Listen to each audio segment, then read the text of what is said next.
Yo, everyone. Thanks for tuning in. I am Brandon, host of the Devy Deep Dive podcast and creator of the Devy Dashboard. Thank you for tuning into the Devy Huddle show this evening. You can find the show live on this YouTube channel every Tuesday night at 9. And once again, I am joined by my Dashboard crew, my Dashboard faithful. And we have a guest tonight, a guy who was probably a very early sign up. Sal, you were the first guy who signed up on the Dashboard, right?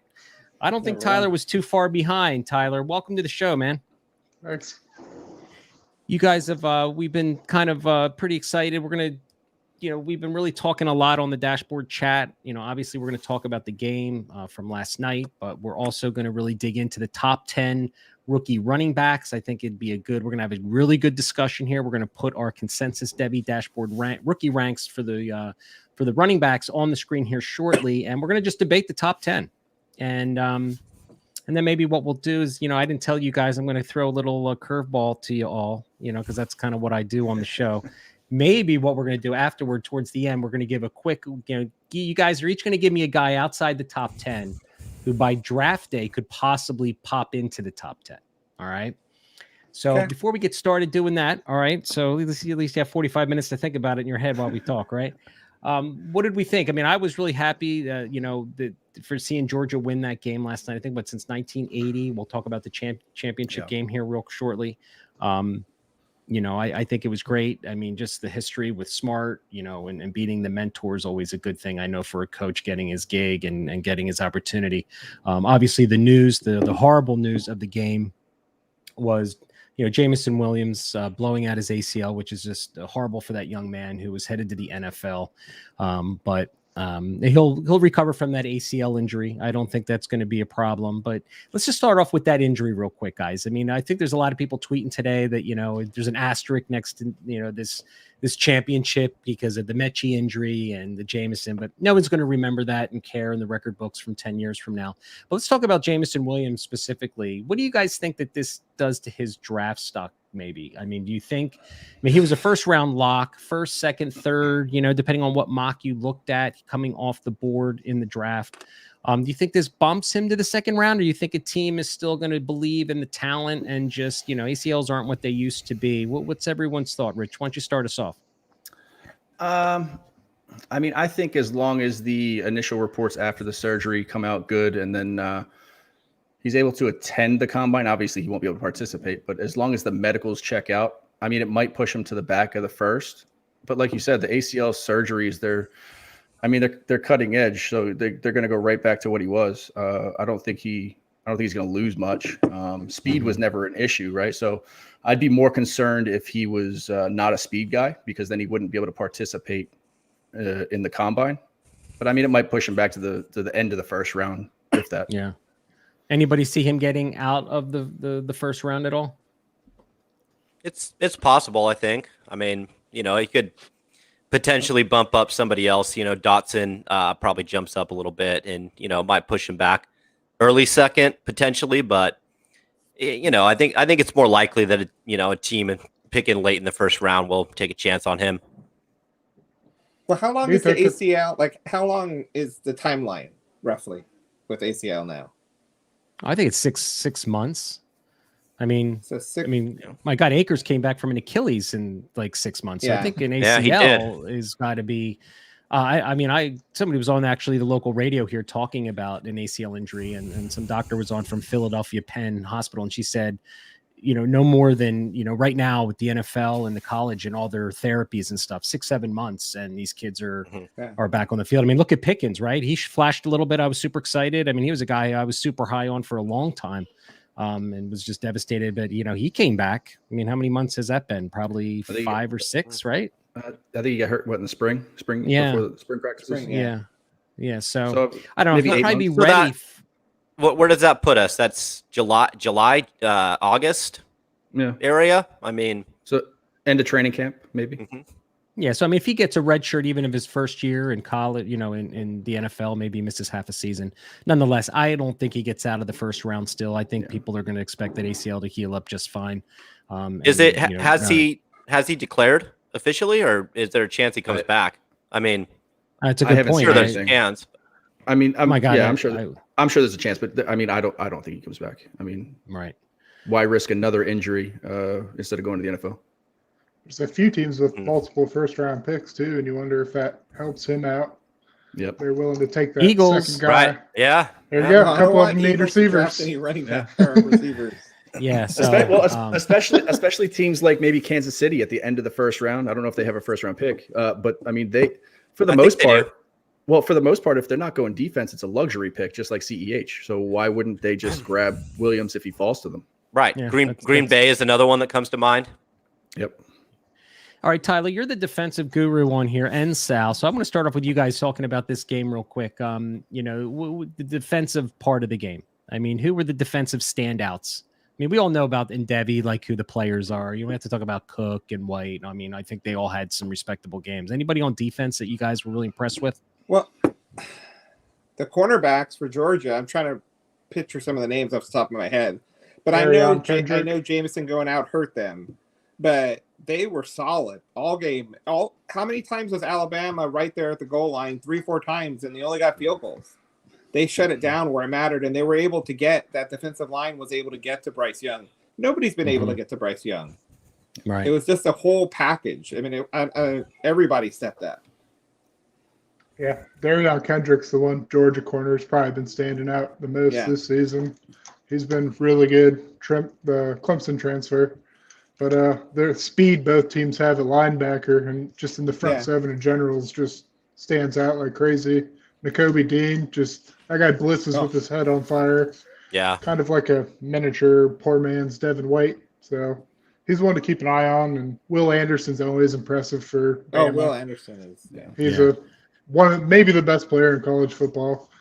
Definitely in the conversation. It's a big conversation, but he definitely has a case. Yeah, I'm kind of hoping my Eagles take that Dean kid from Georgia. I mean, we need Rich will contest to this. We need a middle linebacker. We need another Seth Joyner back there. Just somebody who can, lead that. So from an offensive skill position, I think Zamir White showed good. I think he got a little bump in stock. I think, Cook had that nice long run. We got a little look at Corey Brooks. We got a Jai Hall. We got a little look for him. So, we got a little, at least early taste of the future of Alabama. I mean, I'm assuming you guys agree if Jameson Williams does go, I mean, it's Hall and Brooks, right? I mean, they're going to be the two guys that, are going to get the play with JoJo Earl probably. And that Holden kid looked pretty good too.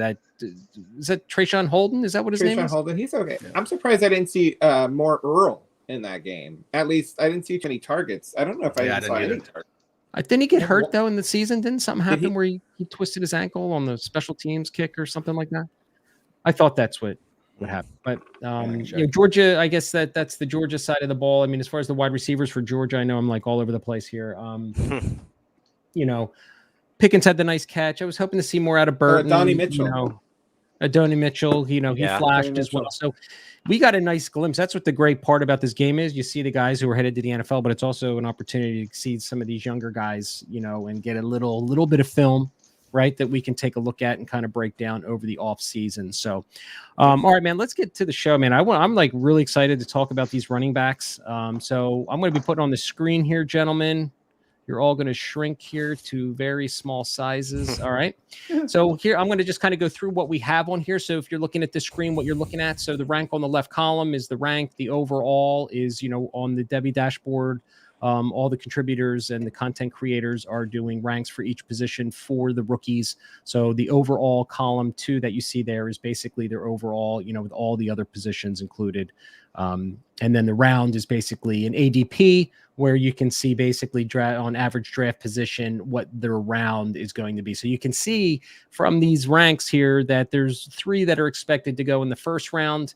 And then we've got a big influx of talent in the second round, and then Zamir White kind of rounding off the 10th running back off the board coming off in the third round. So you'll see our names on the right-hand side. These are all our personal ranks, but the overall ranks are based on the other content creators that are not on the show. But in any case, so what I want to do tonight, man, let's just kind of go through. You can see some of our ranks vary here a little bit. So the ones, these running backs that do vary a little bit, I want to kind of maybe dig into them a little bit and see, like why maybe I'm higher. Like you guys will see, I got number 14 for Rashad White. I'm not a fan, but I'm, there's guys that I like a little bit better, and so on and so forth. So let's just go around the horn, guys, on, Breece Hall. Looks like he's our consensus number one. I was looking at a bunch of mock drafts today because I love looking at mock drafts. I didn't see, before we get started actually going on here, we had 4 running backs taken in the first 3 rounds last year in 2021, right? So are we expecting, no day one guys? I don't think. I think 2 were taken last year in day one, Najee, right? And ETN, right? Yep. And then we only had that was the year before. Yeah. So how many do you think day one? I think we're out. I think the consensus is no day one draft capital for any of these running backs. But as we know, in rookie running backs, I mean, day 2 capital for running backs is huge, right? Wide receivers is probably more 1, 2, but for, if you're a day 2 running back picked in the draft, most likely that's solid draft capital. So how many of these guys do you think? I'll start off with you, Dan. I mean, how many of these guys do you see going in the, by day 2 in the first 3 rounds of the NFL draft? Before I start, I'm going to make a quick correction. It says I have Charbonnet at 10 on there. I actually have him at 5. Oh, you do? Okay. Yeah. Just to clear that up. Your attention to detail is fantastic, Dan. Yeah, that's what I'm here for. Yeah. All right. Got to set the record. You know what I mean? Yeah. So as far as day 2 guys, I think we'll get at least 4. I think Breece, Isaiah Spiller, Walker, and Kyren are pretty much locks for me. In rounds 2 and 3, I think we can get another 1 or 2 potentially to sneak in there. Charbonnet is a guy that I do like in that range. Mid to late 3rd potentially. Jerome Ford is another one to keep an eye on. I mean, it's kind of wide open after those top 3, so it's easy for me to see a couple of those guys sneaking in. Anybody else have any thoughts? I think James Cook round could 2, sneak I'm thinking 3. Oh, go ahead, Tyler. I think James Cook could sneak in there. He's not a guy we love for fantasy because of the role he'll have. He's a small guy, but kind of a Nyheim Hines role. I could see a team falling in love with him and finding a way to use him, and him being a 2nd or 3rd round guy, even though he's not necessarily the guy we want for fantasy. Is he your number 7 running back, Tyler? I would definitely have him up there, yeah. Yeah, I don't see a 7 on your list, so I thought maybe he snuck in there on, in your top 10. Like you can see on my column, I don't have a number 8. I'll talk about my guy later, but yeah, I mean, I think that is probably the consensus. We're going to probably see those top 3 go in the day 2, and there could be a surprise pick. But I think as much as the defense is really going to, I think, dominate this draft. I think rounds 4 and 5 is where we're going to start to see a lot of these guys come off the board, and I wouldn't be surprised outside the top 3 if we don't see any. Because I think there is such a drop off that maybe there's just so much. Oh, there's so many flavors here to choose from, right? That I think guys are not going to be rushing in day 3 and, potentially passing up on an offensive tackle or another end or stud tackle on the defensive side of the ball for a running back. So I think we could have at least 6 on day 2 between 2nd and 3rd round. You think? Yeah, I think that would be awesome. I think the top 5 go, and then I think one of Charbonnet, Algier, or Rashad White go. I could see a team. I mean, we're going to get into them individually, but I could see a team falling in love with Rashad White's receiving ability. And I mean, he has very good rushing abilities. I mean, last year he averaged 10 yards a carry. This year he averaged 5.5. So he does provide rushing upside, and then I think a team may fall in love with that receiving ability. So I'll say 6. Yeah, I think we're going to have a, on the Devy Dashboard, I think last year, didn't we have a big draft contest or something? I think we're going to have to do that again. I think we did. I think we're going to do. All right, so let's get into the players. So Breece Hall, I was hoping Corey was here because I was going to have him be able to talk. Maybe he'll jump on, but he is the Breece Hall truther. Of all of us, he has been pounding the table for Breece Hall for 2 years now. So it looks like he's the consensus number 1. We probably don't have to talk a lot about Breece Hall. I think he's got all the skill sets of the most well-rounded back, of the class, but that's up for debate. I think a lot of guys have Spiller and Kenneth Walker. I actually saw 2 mock drafts today with Kenneth Walker being the first one off the board. So I think it's still wide open, guys, as to who the first back is going to come off the board. I like Breece Hall, but just, I mean, I hate to say this to a guy who runs for like 1,500 yards a season. I mean, killing it in college. But it's just, there's no, like, he's just, north, south. I mean, there's not anything. I'm more excited about Kenneth Walker. Breece Hall, I think, is a safe number one running back. If you're swinging for the fences, Kenneth Walker, I mean, it just seems like he has more it than Breece Hall to me. Even though I have Hall still ranked number one. Yeah. No, no, go ahead, Rich. I think Breece Hall gets a bad rap this season because Iowa State's offensive line was fairly atrocious. Their offense as a whole was fairly atrocious. We talk about Walker, and the great season that he had, and he did. I love Walker. But nobody's mentioning the 74 missed tackles forced by Breece Hall. Nobody even knows that, right? Nobody's talking. Well, they are talking, but the vision and patience of Breece Hall is what makes him amazing. Not only that, but people keep saying that Isaiah Spiller's the best receiving back of the top backs. Breece Hall is a far better receiver than Spiller. He has the Breece Hall caught more passes. I know, but people still say that Spiller's the better receiver, right? I mean, people are knocking Breece Hall because Iowa State struggled this year. But yet, if you go back, like Corey said, and I'm a big Hall believer as well. If you go back to that Iowa game or a couple of the other games and rewatch them, watch his vision, watch his patience. As soon as he sees that hole, he's through the hole, right? He's got that burst to get through. He doesn't have the long speed of some of these other running backs. But he has that burst. He has that short area quickness. He has the ability to make people miss, and he's got the ability to lower his shoulder and run through somebody. Yep. Yeah, I think he's the best all-around back in this class, by perhaps quite a bit for me. Actually, you talked about his receiving ability. I think that's a big plus for him. It's not just catching dump-off passes either, man. He was out there running routes on a lot of those plays, and. Good. Yeah. I just think he's a really legit prospect. Perhaps, we have this whole fatigue idea. He's been the consensus back for a lot of people for quite a while now in this class. Sometimes we get a little fatigued and forget just how good a player really is. But he's it for me. He's not moving in my rankings. No. My only thing with Breece Hall, and you're right. I mean, he does break. I mean, he does break tackles, but I know I look at some PFF data and like yards after contact, 2.8. I mean, Kenneth Walker's like 4.5. Tyler Algier is like 4.2 yards after contact. Yeah, I'll give you that. I just think in the NFL, those tackles that he's breaking in college, I don't think you're going to break them like in the NFL. I mean, don't get me wrong. He's still number one for me. I mean, I think he's a safe one where Kenneth Walker is a swing for the fences one. Mm-hmm. Yeah, it sounds like most people have Hall and Spiller, 1 and 2 right now. So Kenneth Walker's that one who could possibly, go up. Now I see, Sal, you have Kenneth Walker 2. Dan, looks like you have him at 2 over Spiller. Do you want to? So go Britt. Yeah. So I love Kenneth Walker, man. I love his film. I think he is just a really patient runner. You hear it kind of gets thrown around a lot, so I don't want to get caught up in that cliche, but Le'Veon Bell is the name that gets kind of thrown around as a comp to him. But I really do see similarities in just that patience behind the line of scrimmage, waiting for his blocks to develop and then hitting that hole. He has some great cutback ability.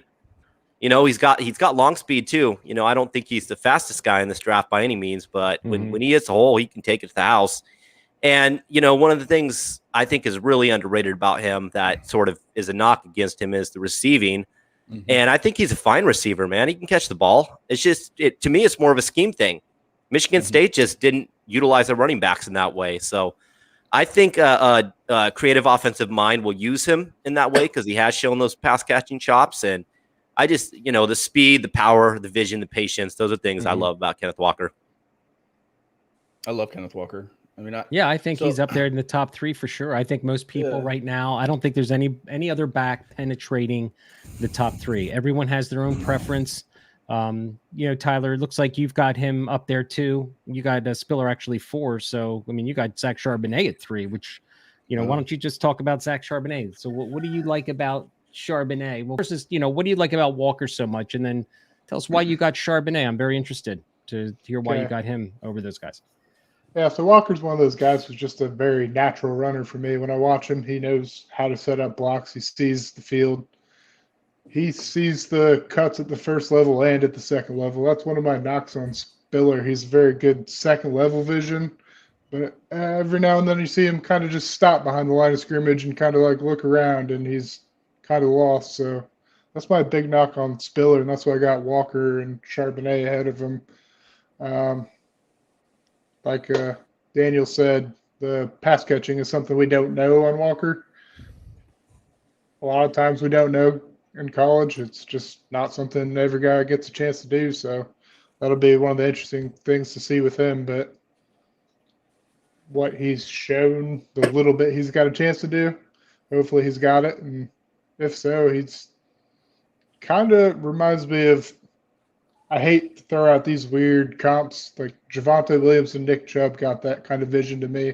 He's nothing like Nick Chubb. Nick Chubb's a physical freak, and Walker's not that. But Walker's got that same kind of natural running ability.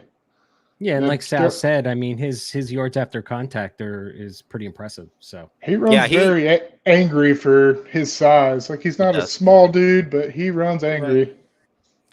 He never gets negative yardage. I watched quite a few games, and he's always picking up. He's never getting tackled behind the line of scrimmage. So he keeps those feet churning always, powering through. And that's kind of what you want. That's what NFL teams want, a guy that's going to consistently move the chains. So, yeah, I'll tell you what, you go back and watch Kenneth Walker at Wake Forest. I mean, you go back and watch his Clemson game from 2020. He was terrible. I mean, he was running parallel to the line. I mean, it's one concern that I have. I mean, and I'm always the one that says situation matters, right? Which I truly believe matters. But going there, he certainly just exploded. So, if I don't know what the analytics are on Kenneth Walker, but going back to you, Tyler. I mean, tell us, Zach Charbonnet, you got it number 3. I'm interested to hear your take on. Yeah. So one thing I like about going back to Walker and Charbonnet, they both run really well in a zone scheme and a gap scheme. They both show the ability to do both. Again, a lot of guys do, but a lot of guys you don't get to see it on film. Darrell Henderson's a guy I remember going to the NFL, trying to move from one scheme to the other, and it just didn't click for him instantly. Looked a lot better this year when he got more of a chance, but seeing them do that in college is big for me because these guys don't have a long career window at running back. So being able to step in and do it right away is a huge thing. Charbonnet's big. He's got excellent contact balance. I love contact balance in running backs. One of my top skills I look for. And again, I see that good vision at both levels that I see with Walker. Not the same vision as Walker, but I see it with Charbonnet. And he was excellent as a freshman at Michigan too. So he did it from an early age. Yeah. Pass catching's, again, a question mark for him. I don't see the same signs necessarily you see as Walker, so maybe he's not a 3-down guy, but I really like him as a runner. I agree with you with the contact balance, friend. I mean, I'm telling you, man, that guy is a beast to bring to the turf, Yeah. So, all right. So Kyren Williams, let's dig into him a little bit. A little undersized. Obviously, we've seen the clips of great pass protector that's going to keep him on the field for many downs. He's a physical guy. I mean, I put out a tweet in 2020 last year in his 2020 film about just how physical he was playing with Tommy Tremble, and the two of them blocking were just incredible. So he brings that physicality to the table, even though he's a little undersized. I think he's like 205 or something like that. I don't know off the top of my head what he is, but right around probably 200, right around there. Yeah, 200. And that's again, you look back at the running backs in our NFL and our dynasty rosters. 210 and up. That's it, man. That's with the, so again, you have to be a little concerned about that. But, there are sometimes guys who can, I think the thing that's different from him, like, you guys know I was never a Kenny Gainwell fan. Great pass catcher from Memphis. I get it. But I didn't see the physicality running in between the tackles where I think this guy's going to be a little different. I think he brings that BMI and just the toughness and the physicality that I just never saw with Gainwell, running in a spread offense with him running with the ball down the field. So I think there is a role. I think it's going to be a third down back role. I don't see him being a bell cow. Do you guys, have any, thought process on that? Well, I mean, do you disagree with anything I've said? Flashes. Yeah. I mean, he had that, was it run against North Carolina where you're just like, get out of my way. Going around the edge, you stiff arm that guy. I don't know if he can, in the NFL, linebackers aren't like that. Exactly. So, he's going to get, so I can see him as a third down rock. He probably is. I mean, I'm not sure about everybody on that list right there, but he's probably in the top 1 or 2 of pass blocking. So, I mean, definitely a third down role passing, I could see him definitely in a third down role in the NFL. And then he could just try and grow from there. I could see him as the 1A in a committee. Mm-hmm. He's about 200 pounds, but he's 5'9", right? So his BMI is around 29.5, right? I don't think there is a running back in the class that is more willing to be physical, maybe I could put it. He has no problem identifying blitzers and putting them on their ass. He has no problem running between the tackles. And then obviously he can get on the edge, and he's a good receiving back. You know what I mean? So I can see him. Yeah. He's obviously not going to be a workhorse, but I could see him as a 1A in a committee. Welcome to the show, Corey. Yeah, what's up, Corey? What's up, boys? Corey? Interrupt, sorry, the connection issues, but I'm here. So let's get going. Yeah. Go ahead, Tyler.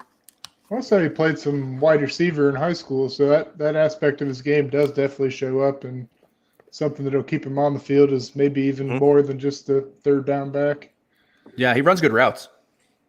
Yeah, I agree. I was going to say the same thing. We're assuming third down back because he's a good pass blocker, but that in itself, if he's the best pass blocker on his team and best pass catcher at the running back position, is going to earn him, a lot more first and second downs. And frankly, he's fucking tough, man. He is a tough kid. Oh, yeah. And he fights for those yards. He has that speed, that pass catching ability. I could easily see a role of, him earning 15 touches right out of the gate on our team. Yeah, easily. Corey, you just joined us. Do you have any thoughts on Kyren Williams? No, okay. I was trying to pick up who you guys were talking about, to be honest. Yeah. I can kind of tell from the Pass Pro, but I mean, I've been a fan of Kyren for a long time. You guys have probably gone over it. The Pass Pro, it's been over the past 2 years too. I remember looking at his tape in 2020 and just being amazed by the Pass Pro. And I mean, he's got the pass catching too. The rushing, the rushing is good. Like, I think ideally you're looking for an Austin Eckler type role in the level, right? That's the goal. That's the hope. What's going to happen to him on the next level. I'm still concerned about the size. We talk about it a lot where, there's nobody in the NFL with his kind of size besides maybe McCaffrey. And that's still a couple pounds away, or Austin Eckler, that really have done much at this size. So, I'm hopeful because I think his pedigree is there. I think he's going to get the national attention. So I'm still hoping he still ends up with day 2 capital. I'm hoping he comes in over 200, to be honest, because that would change things. But yeah, I do think he's going to have a role on this level. Is it going to be a viable fantasy role where you're trusting him weekly? I don't know. Are we going to get another Kenneth Gainwell here or something like that, where he's just kind of the third down back, whatever. But I'm hopeful for more. So Michael Carter was handling basically a workhorse role there for a little bit, and they're about, he's about 200 pounds. So, it's another guy that can sort of comp it there. Yeah, that makes sense. I just look at guys like Michael Carter and guys like Elijah Mitchell, and I'm wondering if Kyren Williams is going to be in the same thing, that when they're on the field, they're going to be great. But how many games did Elijah Mitchell miss this year? How many games did Michael Carter miss this year? Yeah, and I think somebody too much. How many is Kyren going to miss? But pretty much all running backs miss games, though. When we really break it down, it's volatile position. I think somebody brought it up earlier, but I think Elijah Mitchell checked in a lot heavier at the Senior Bowl, right? I think he was somewhere like 215 or something. He was playing in the 220s. Yeah, didn't he? Yeah. Yeah, he dropped down True. to test a lot better at like 205, and now I think he's probably playing somewhere around 210 or something right now for sure, like a little bit more. He looks bigger than 200 for sure. Didn't he check in at 212 at the Senior somewhere Bowl, around that? So yeah.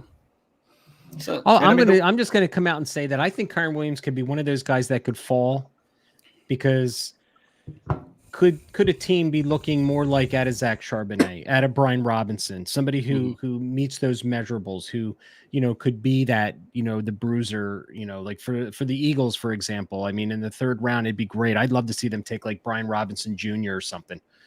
Just another big physical back to help that squad. So I'm a fan of Kyren Williams. As you guys see, I got him ranked 4-2. I think he's got everything that we just talked about. Corey, I'm going to give you the floor for Jerome Ford, because you and I are getting together tomorrow night and we're doing a film breakdown on him in detail. So, spill the beans a little bit. Tell us why, you got him so high. Yeah, so I mean, I've always been a fan of Jerome Ford. I've been the one kind of touting him around our parts anyways. He's got the size.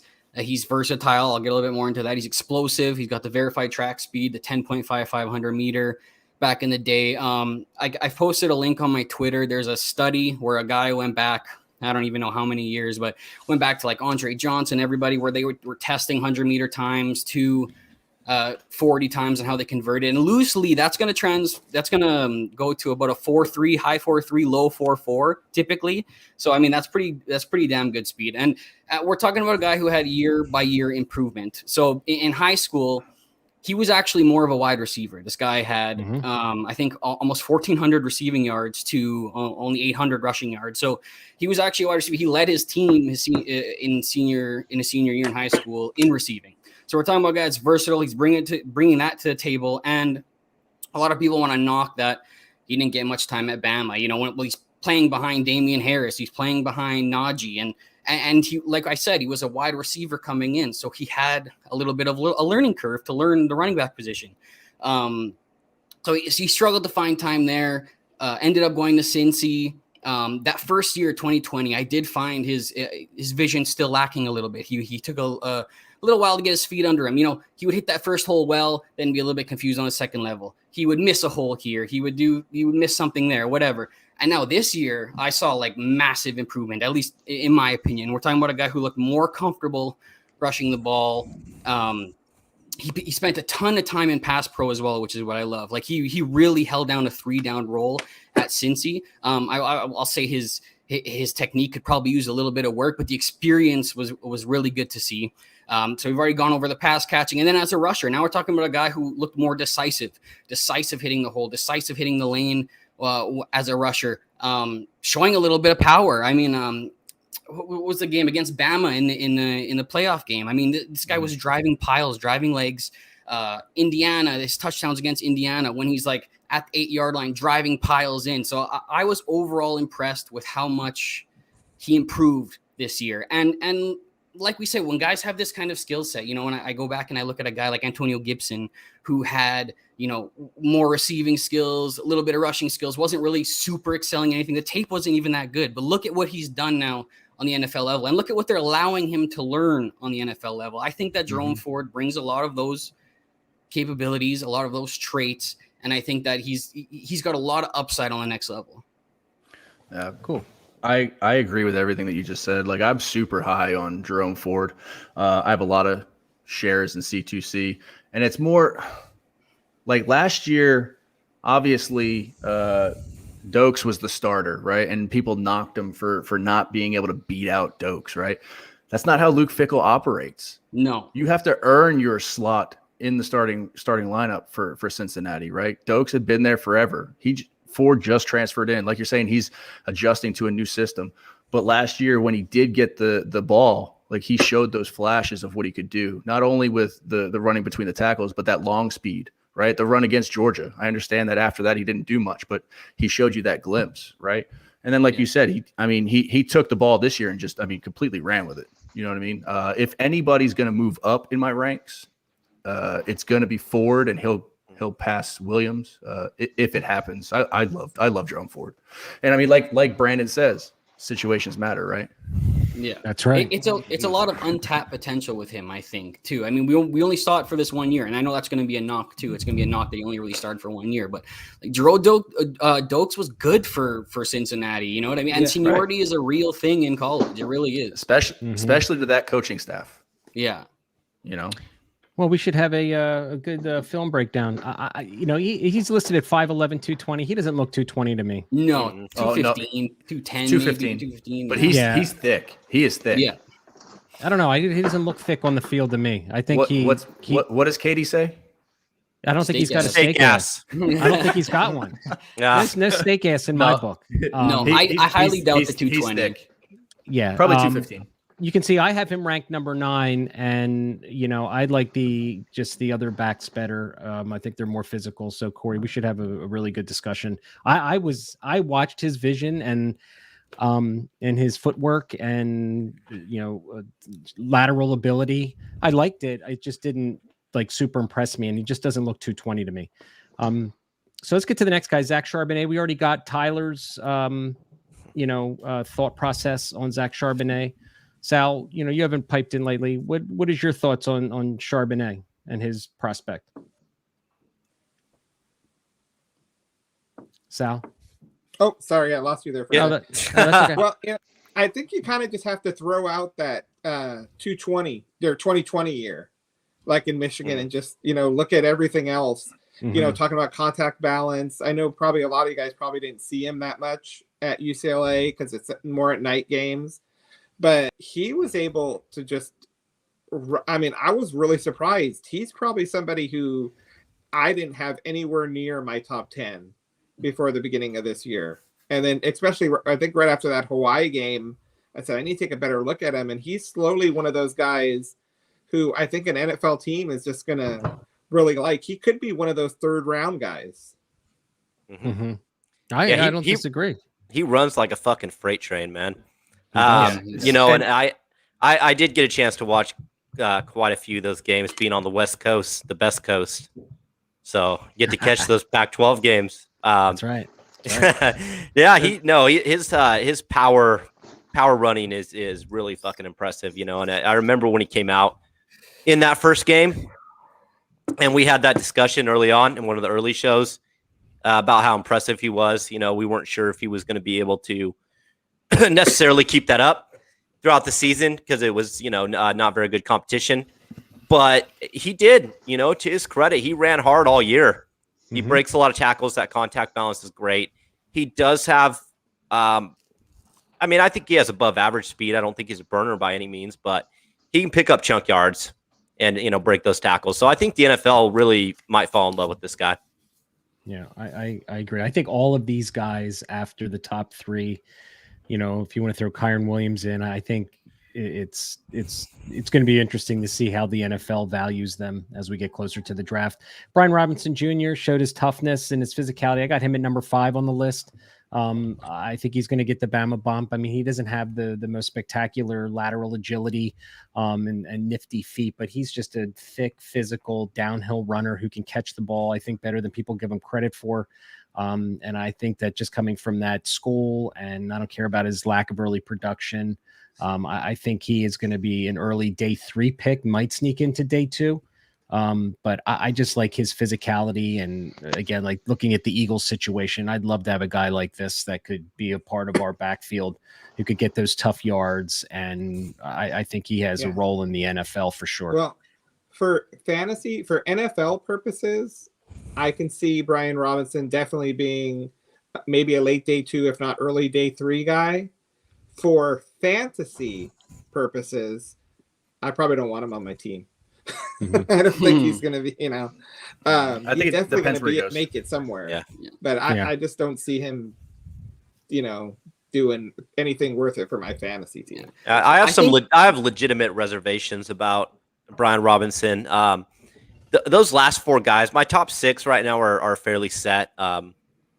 Those last 4, Brian Robinson, Algier, Rashad White, and Zamir White, I could see those moving around quite a bit. And Brian Robinson's a guy that the more I watch him and the more I take myself out of that sort of Bama hype that he's getting and just look at him, you know, as a normal prospect, I'm just not all that impressed. I got to say, you know, he does a lot of things well, but I just don't think he does anything great. You know, and I'm kind of worried he'll be the next Bo Scarborough rather than the next, you know, Damian Harris, to be honest. So, yeah, I think these three guys right here, kind of in this section, I'm going to throw Zach in there as well. I didn't say much about him, but I do think that these three guys profile as your typical, maybe more early down runners.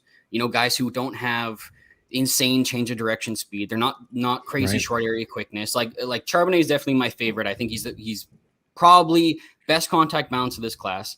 His running in between the tackles impressed me like crazy. And this is coming from a guy who was super low on him coming into the year. I mean, I think we even did a video in the offseason, and I said, if he does anything this year, sell him, because I wasn't impressed with his vision at all. And now when I go back and look, the power he's ripping off, the gains he's getting, and contact, nobody can get this guy down. It was super impressive. But I mean, and a lot of these guys suffer from the same deficiencies though. Zach specifically, struggled on outside design plays. I found when he would bounce it outside and get the edge, that was still good for him. But outside design plays, tosses, stretches, things like that, I didn't find him able to find the cutback lane that you need on those stretch plays, things like that.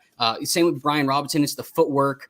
Not too good. We even saw it last night in the game where he's getting into the line and then he's just kind of like running into the back of his lineman, and like he can't figure out a way to bounce outside of it, find a different hole. And it's a lot of that short area quickness. And we'll get into Algier a little bit more as we get down. He's definitely he dropped a little bit more for me watching these guys, but at the same time, these three guys, they kind of lump in where I think situation is going to play a big role, because I don't think someone's going to look at them right away and go, this guy's all 3 downs. I think these guys profile as your typical one cut early down runners. And I think most of these guys, with the exception of maybe the top 3, are even going to be drafted to get an early role. I think they're all going to be drafted to, you know, support an existing, you know, backfield. So, I mean, I know a lot of NFL teams need starting wide receivers, but doesn't mean that one of these guys can't come in here and impress and take the job over. Let's just go to Tyler Algier. You know, it looks like me and Tyler are high on him. I've always been a fan of Tyler Algier. I think his athleticism is pretty decent. Again, I question his ability with his, you know, short lateral movement and his footwork. But as far as a guy who's you know, can catch the ball, he's big, he's got the typical prototype size. I think he's, you know, again, I think he's definitely a player that, if you're looking at PFF stats, has to have some decent yards after contact ability. So I've been a fan of him. And again, I'm just lumping, I mean, after the top 4 or 5, I think it's a real kind of all these guys profile together. This is like where another tier for me drops off after Algier. As far as running backs, but I have a couple notes on Algier that you as a fan, I want to get an opinion on anyways. When I was watching his tape, I actually struggled with some of his short yardage situations and his goal line situations. I find he did not drive his feet like I wanted. He would almost come to a dead stop with his feet sometimes. And I was like, I don't know why you don't just hit the hole and drive. And indecisive. I found him too patient behind the line, where you need to pick up a short yard, you need to pick up that touchdown, and he would wait for a hole to open up or wait for something more clear to open up, where I would have just loved to see him be a little more decisive, put his foot in the ground and punch it. Did you see any of that when you were watching? I did. You know, again, I can't recall like looking at short-term, you know, goal line things. I just know that he's a hole to bring down. I thought his vision was pretty good. Like I said, I don't think he's got great lateral agility where he's going to jump cut guys and make guys miss. But again, I think that physicality, you know, I look at like Elijah Mitchell, and I don't think he's got great stop-start ability. I think he runs in a great zone concept for San Francisco, and I think he could fill a role similar to that if he finds himself on an offense, you know, that plays that, you know, wide outside zone concept and let him pick holes. I think he has, you know, as good of ability as Zamir White or Rashad White. We can pick the pros and minuses of all these guys. I mean, it's not a great class. None of these guys we're talking about now, I think, have any elite skill set that's going to, you know, get them on the field early, especially down on the bottom part of this list. But, you know, just again, as far as his physicality, his contact balance, you know, it doesn't have the best lateral agility, but, you know, I like what I saw when I watched his tape. He's been a running back for what, 2 years now? So he's still scratching the surface a little bit there. And I think he's got speed. He claims he's got 4.3 speed. So if he was goes a walk-on linebacker, I think, right? He walked. Yeah, he's a former linebacker. So I mean, he, like Tyler said, and I see you got him number 6'2", Tyler. I mean, he's a guy who's still learning. But again, I'm a size guy when it comes to running backs, and when we're this far down the list, I mean, we'll be lucky if 6 or 7 of these guys even make it to our dynasty rosters in the long run. Just from watching his film over these years. Being a former linebacker, you have to wonder if that helps him play on special teams a little bit too. And that's a sneaky way to be active on game day as a young guy and run into that chance on accident. So that's a minor bump. Right. So talk about the next guy. Somebody, Rich, I don't know who's watched the most Rashad White. I know me and Corey have, because he's another guy we're going to be doing a film breakdown on tomorrow. We just lost somebody. Tyler, I think. Tyler. So Rashad White, I know he's in the top 5 of some guys in the Devy community, and it's all about numbers and analytics. And I know the guy can catch the ball. I get it. And he's, and people are going to be thinking, that's why Kenneth Gainwell last year was number 5 or 6 on everyone's 2021 list, right? Because he could catch the ball out of Memphis. And this guy profiles as the same thing to me. Is a guy that everyone's enamored with the tweets about his great pass catch. I know he made some great receptions on the sideline, and everyone's like, oh my God, look at his production. I know he had 10, I think Rich said 10 yards, last year. And this, but I think he runs too upright personally. He's like 6'1", 205 or 6 pounds. I don't think he runs with leverage. I don't think he runs with good pad level. I've got concerns about his lower half and his ability to move the piles given his size. There's not a lot of guys that are 6'1" playing running back who are not at least 225, 230 pounds. So I think he plays upright, Corey. I know I uploaded that film on the server today. Did you get a chance to take a look at that? I didn't get a chance to get a look at that exact film, but I actually just spent the weekend probably watching almost all of Rashad's games, if not, or at least the ones he was a main factor in, the ones where Trainum was out or near the end of the year.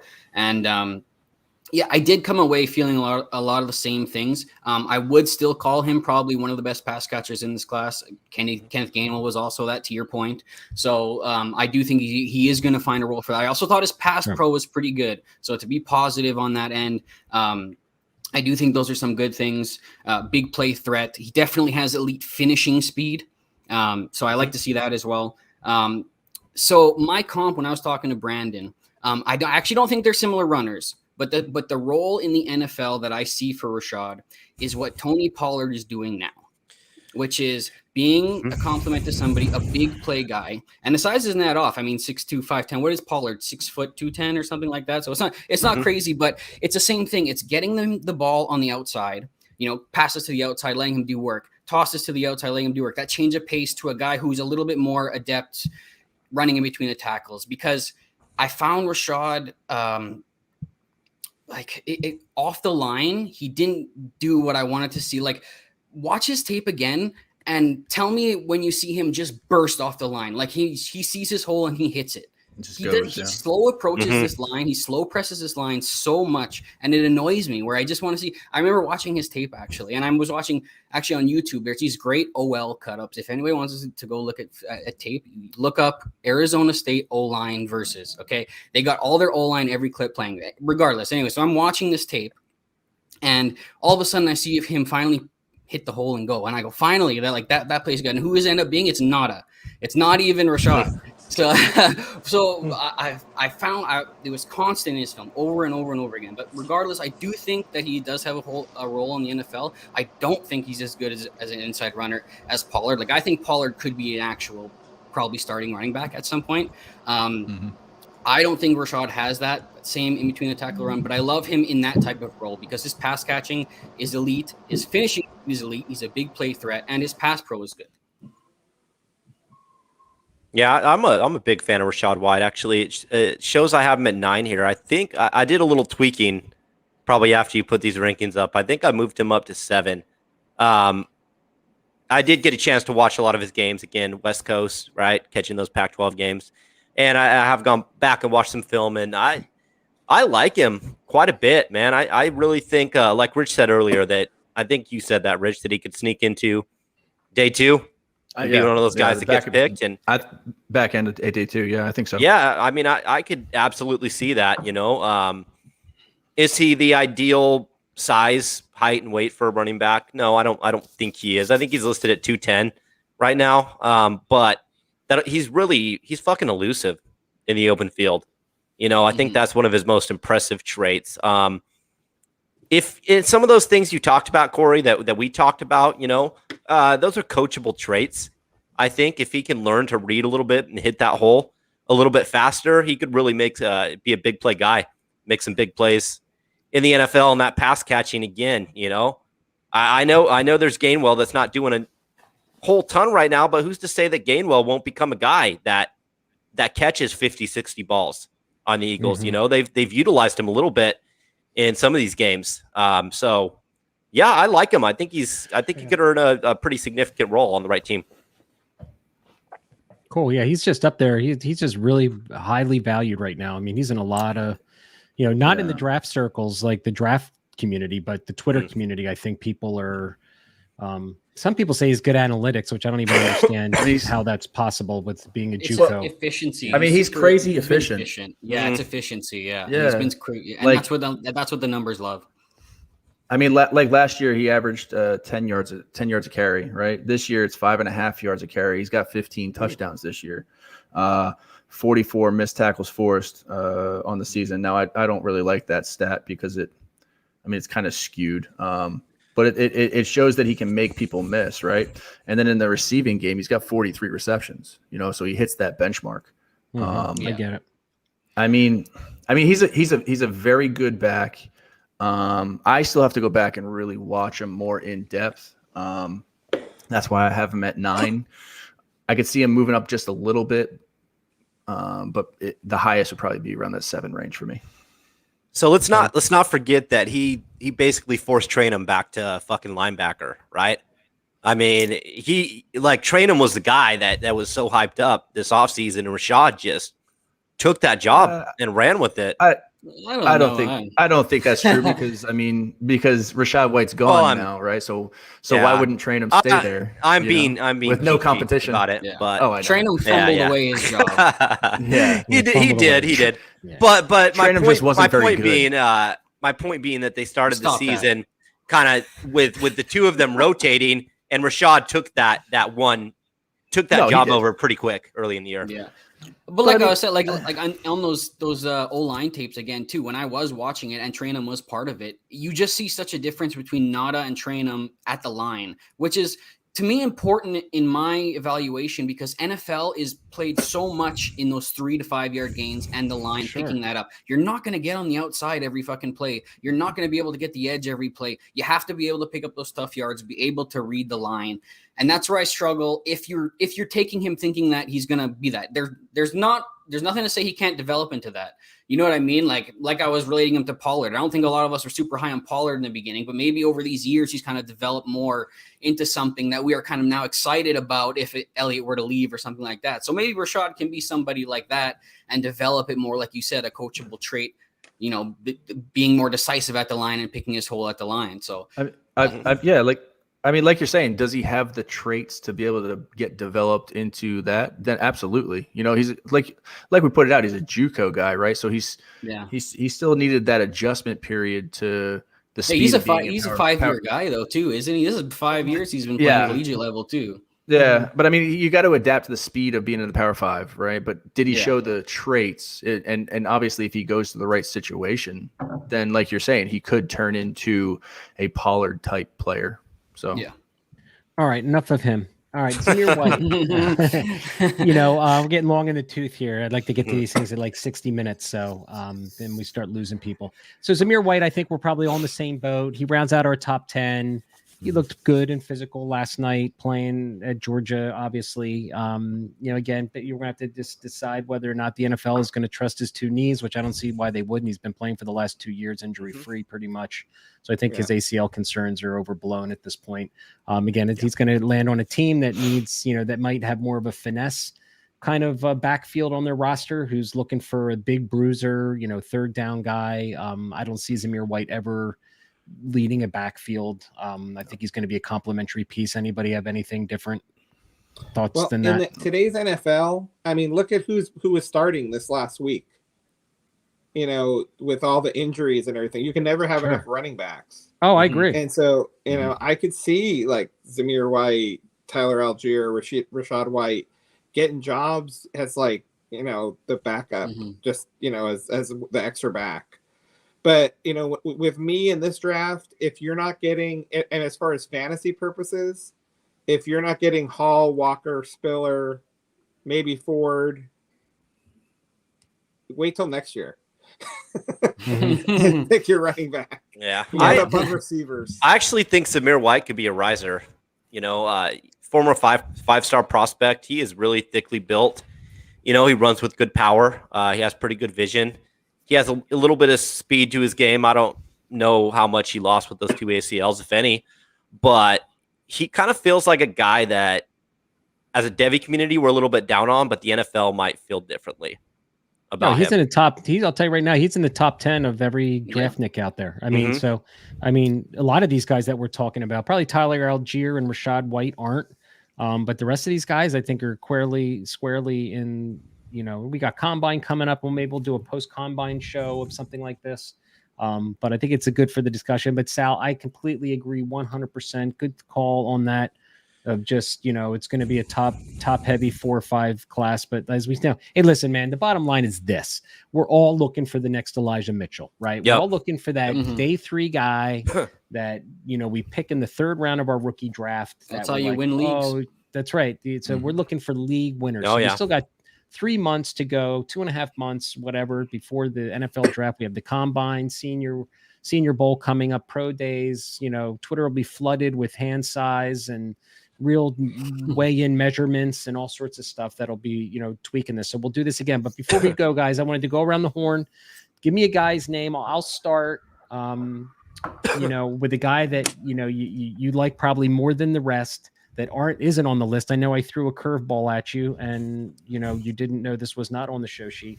I'm going to go with Tyler Beatty.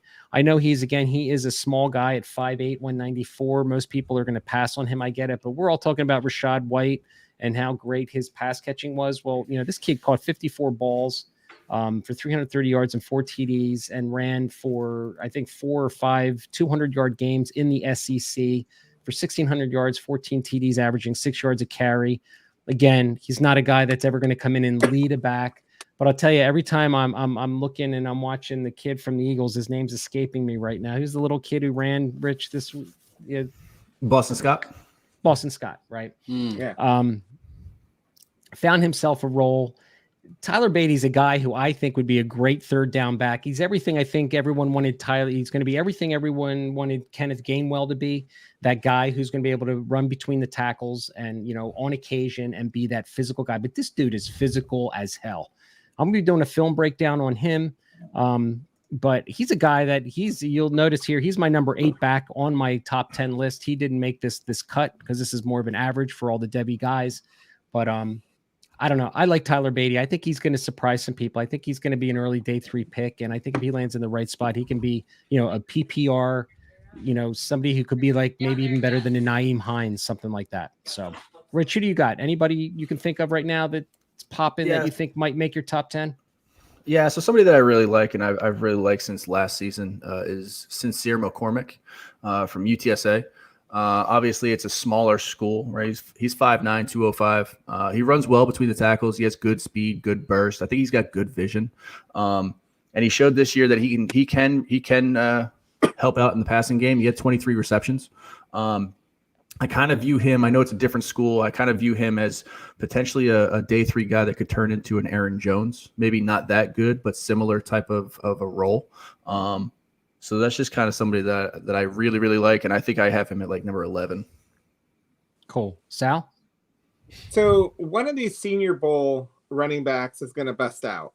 Not bust out, but it's going to move up draft boards. I would have to say, I mean, Abram Smith, maybe a little too, I'm not too crazy about him, but Hassan Haskins is somebody who, I mean, he had that great finish, you know, I mean, it's not really in the game against Georgia in the semifinal, but the couple weeks leading up to that. And if he has a really good Senior Bowl, he could get, I mean, look what happened to Demetric Felton. that running back. I mean, he got all kinds of prompts at the Senior Bowl, and he wound up being in the 4th round. I could see Hassan Haskins doing something like that and sneaking up there. Will he be a good NFL talent? I don't know, but I could see him getting capital with a good Senior Bowl. I can see that. I think it's a good call, Sal. He's been productive as shit this year, and he's one of these just, again, physical downhill one-cut runners who can just lay the lumber on guys. And I think he's a great backup to have to fill in for injuries and that type of thing. I like the call. So he's just a gamer. Yeah, he's a gamer. Who do you got? He's got that it. He's got that it. Yeah, I'll go a little bit deeper. I don't know if he's going to be liked as much by the NFL because we already saw a little bit of something where I was hoping he was going to get a Senior Bowl invite, but he ended up getting invited to the East-West Shrine game. So a little bit lower already there. But I'm going to talk about Jameson Corbin out of Florida State. Yeah, I like it. It's a guy I followed for a long time as a recruit too. He, I think started at A&M if I'm not mistaken, and he was just a kick returner, versatile weapon for them. He was I think under 200 pounds too, and he was just kind of profiled as this caught back. And now I saw this transformation. He transferred away from A&M, ended up going to Florida State. Bulked up to 220. It was the first year was a little bit rough last year with 220, but this year he bulked up to 220. Led that backfield, did everything they asked of him. It was pass pro, pass catching, running between the tackles, running outside. So we're talking about a guy who could have a complete skill set that's a little bit under the radar right now just because he didn't put up mind-blowing numbers in that kind of weak Florida State offense that's been happening for the past 2 years. But he's somebody I've been following for a long time, and I think he has the versatility to make an impact on the next level. I like it, Corey. He had that horrific hamstring injury where his hamstring was ripped off the bone, which sounds like really fucking painful. And that set him back an entire year of rehab and ability. So I'd like him too. I think I can't wait to see, if he even gets drafted. I mean, he'll be definitely a late guy, but for sure. So before we go real quick, Daniel lost connectivity. He wanted me to throw out his riser is Tyler Goodson from Iowa. Okay, cool. Like it. Yeah. Like it. So another good back. I hope he comes with a little bit more size. We did a film review on him last year, Brandon. We came away kind of in the middle, kind of not super sold on him or anything like that. But I haven't had a chance to really review his tape from this last year. I felt like I had a good vision from last year, but we'll see if maybe he comes up in my ranks a little bit after this year. Yeah. Another one too, Tyler. I guess he lost connectivity too. He said that James Cook is a top 10 running back for him. Okay. Yeah. Another guy who's kind of, going to be this third down guy who can run in between the tackles for 2 or 3 games to spell. I like Cook. Yeah. I like Cook. I think that he's a little bit of a sleeper. I think he showed the ability to run between the tackles. He's showed some burst, some speed. He may not have that long speed. He got caught from behind last night. But he's an excellent receiving back, and I think he's going to be another one of those guys that is drafted higher than people think. I think he's going to have a role in the NFL. I think I wrote in the chat last night 3 best pass catchers, at least right now from my limited viewing or whatever in this class, is Kyren Williams, James Cook, and Rashad White. If you're looking for a pass catching back, those 3 are my top guys right now. Yep. All right, guys, we're going to wrap it up. It's a little after an hour. So thanks again. How about we do wide receivers next week? Huh? Let's do it. Let's do it. All right. So we'll do some wide receivers next week. We'll have the same format.